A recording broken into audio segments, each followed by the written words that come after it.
All right.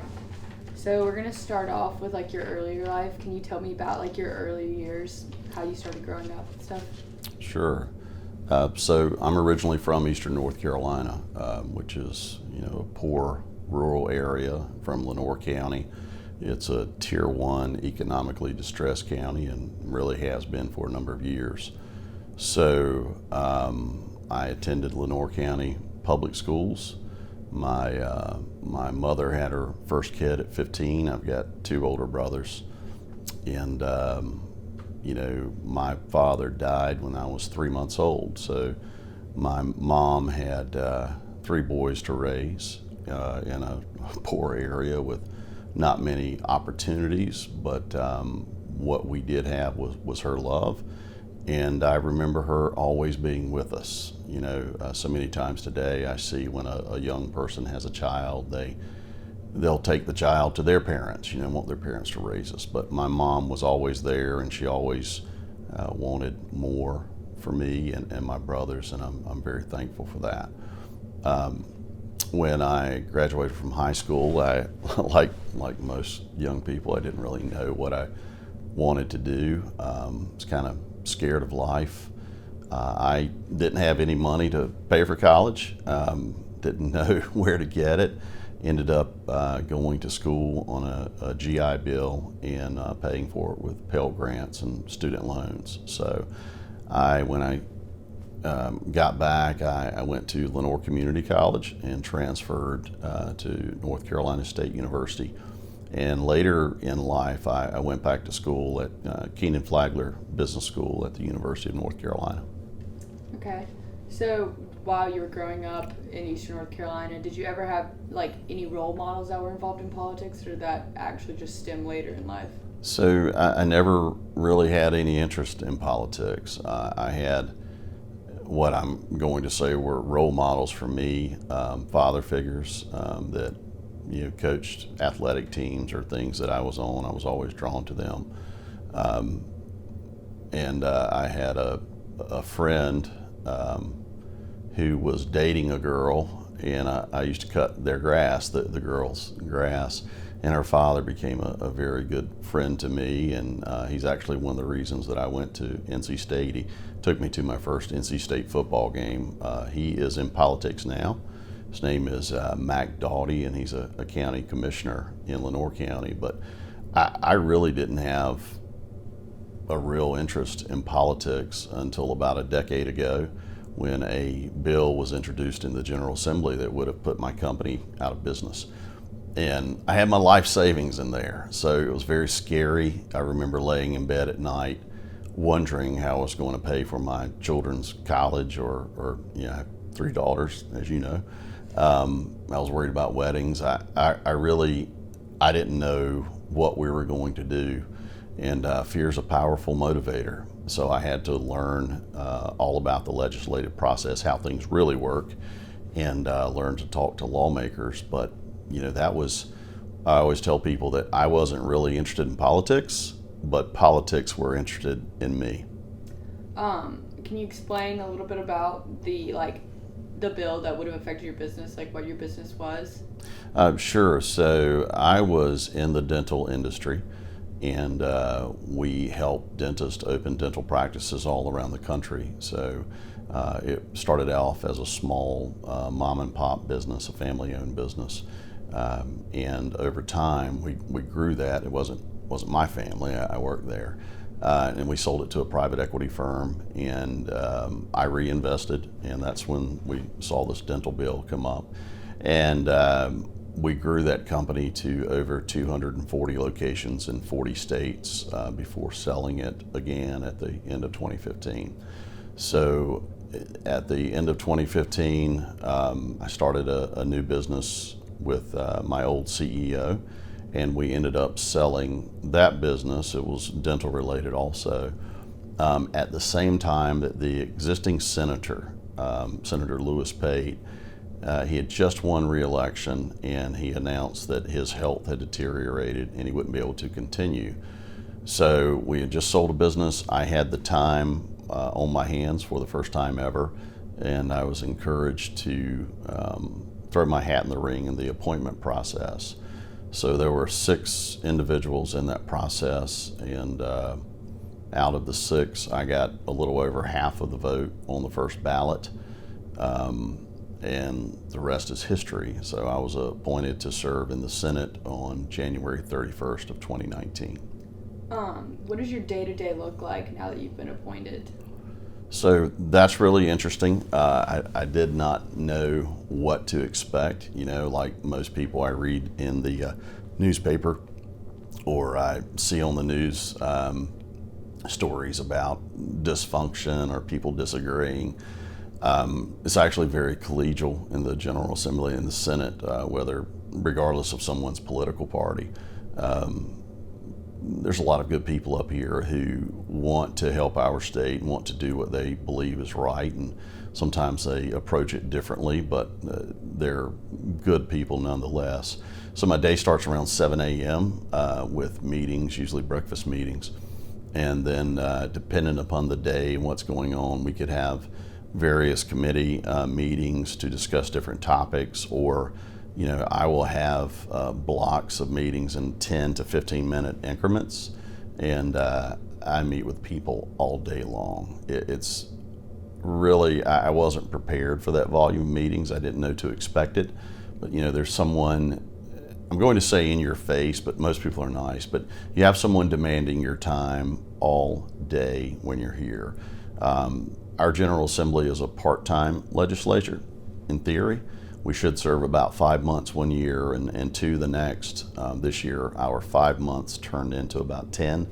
So it's been very, very demanding, but the days are full. You start with breakfast meetings, you have meetings all day, and then at night, especially for the first few months, there's multiple receptions from different groups who want you there so they can tell you about their calls. So it's very time consuming. When you're not up here and you're in the district, which we haven't been much, you get a ton of requests. So my Senate district covers about 190,000 people. So if you think about it, if 1/2 of 1% request a meeting, 1/2 of 1%, that's 950 meeting requests. We did the math this first year, and I've had about 23 free days for all of those meeting requests. So it feels like you disappoint a lot of people because it's impossible to have all of those meetings. And the district is a little over 1,000 square miles, and that will differ from district to district. But it's been eye-opening. It's a lot. It's very rewarding when you are able to help someone. But you do feel like, or I do feel like, I disappoint people a lot by not being able to attend things that they'd like to see us attend. I'm gonna readjust, but then I want to talk about the most rewarding thing you've had the opportunity to do. What felt like the most rewarding, at least. You can move that fan, you can move anything you want.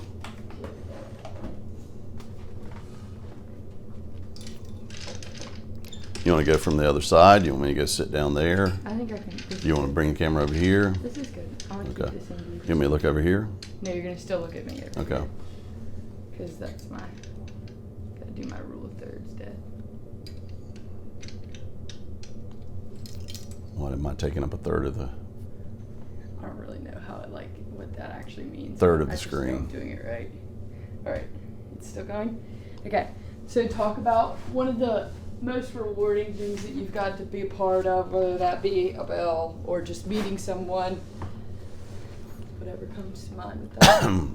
Sure. So it's difficult to narrow down the most rewarding because we've actually done some things that have really helped some communities, and it feels great to be part of that, like rural infrastructure issues or helping with water systems that are about to be cut off. But one thing that I did find very rewarding, and I think is an example of how the General Assembly is supposed to work. I had a constituent who reached out to me. He had been a less than ideal student when he was younger. He had gotten some age on him, been married. He's out in the real world, and he was finding out that he really should have finished his degree. So, now the grown-up version of him is trying to be responsible and go back and take classes. and that's when he learned about something called a tuition surcharge. And the tuition surcharge that was in place in the University of North Carolina system said once you hit, I think it was 120 or 130 hours, and you didn't have a degree, that they would charge you additional tuition to attend. So it's a penalty, right, for taking too long. And I think that legislation was probably well intended when it was written, but times have changed. We have incentives for people to graduate on time. In North Carolina, they get a fixed tuition rate. We also have different things like NC Promise, where you pay $500 per semester tuition.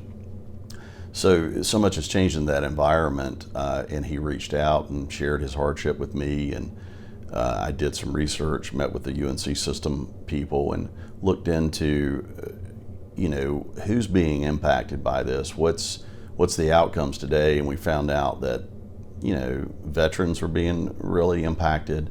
A lot of kids from rural areas, community college transfers, the minority population, large African American impact. And as we had conversations around it, that was clearly not the intent of that law. The law was intended to just keep kids from goofing off and holding a spot in college forever. But when someone's trying to better their lives, we don't want to put any barriers in front of them for increasing their productivity. So we had a lot of conversations internally, and I filed a Senate bill to repeal that law after really engaging a great number of stakeholders. And the bill sailed through the Senate and the House, and the governor signed it. And I was able to take a specific problem brought to me by a constituent, a real world issue, and address it in my first year and get the law changed. And that felt really good, to be able to help someone, immediately, but know that there's a lot of others in that same boat. It was personal for me because I thought about, me struggling to pay for school when I was younger. And if I had faced a tuition surcharge like that, would I have been able to go on? Would it have broken my spirit? Would I be here now? So it was very personal for me. What would you tell someone today who is in your shoes that doesn't know if they'll be able to continue on with school because of money reasons or having no positive role models that have gone to school and are leading by example for them? So I think that I'm a big proponent of personal initiative and personal responsibility, and trying to make the life that you want to have. So I think that I would encourage someone to put in the effort. There are so many resources out here. There are people who will help you, and you got to believe in yourself and work hard, but there are vehicles. If you want to go to school in the state of North Carolina, I mentioned NC Promise before. NC Promise is at 3 institutions, and you can pay $500 a year tuition. We also have so many venues for grants and financial aid and assistance, and there are people on college campuses and in high schools whose job is to help you understand more about the resources available. So I'll tell you, there is a way to have an education. There's a pathway. There are people to help you. Don't feel hopeless, and don't feel hopeless because you're scared or you don't know what to do. No one does, right? Now, people don't talk about that, but it's okay to not have all of the answers. It's okay to be scared, but just keep moving forward, right? You have to try, and if you'll sit down and just do some simple Google searches or call your local community college, high school, or college, they can make you aware of a great deal of resources out there. Keep working. Do you feel like your different educational pathway makes you more equipped to, or have a different perspective to be in the Senate and to be the person behind some of these bills? So I think that we all bring a unique perspective of the world, and certainly, in the Senate, we've got a wide variety of backgrounds. I like to believe that I understand the real world. Growing up with no resources and with a single mom with no education, I think that it enables me to stay grounded. And I think also coming from the business world instead of growing up in the political world, I'm less inclined to have concern about the politics, right? I focus more on policy, and I want to be able to improve our state and help people in Eastern North Carolina. I'm very thankful for where I am today. One of the things that we've tried to do to help with education is we have established endowed scholarships to help people from Lenoir County, our area. Just because opportunity doesn't seem to be on every street corner, it doesn't mean that it doesn't exist. And I think that we're all responsible for our happiness and our success. We have to do our part. You got to catch some lucky breaks along the way. You have opportunity. You're not guaranteed outcomes. You're not guaranteed that you're going to be X or Y, but you are guaranteed the opportunity to try to get there. I think that's all I need. Okay.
Sure.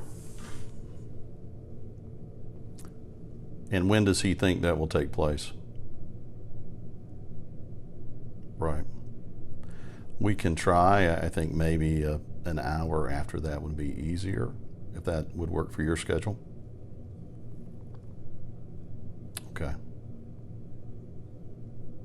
Well, I think so. I'll need to make some calls to see if that's possible. And then I'll follow up and send an email to everyone. Okay, sure. Thank you. Bye-bye.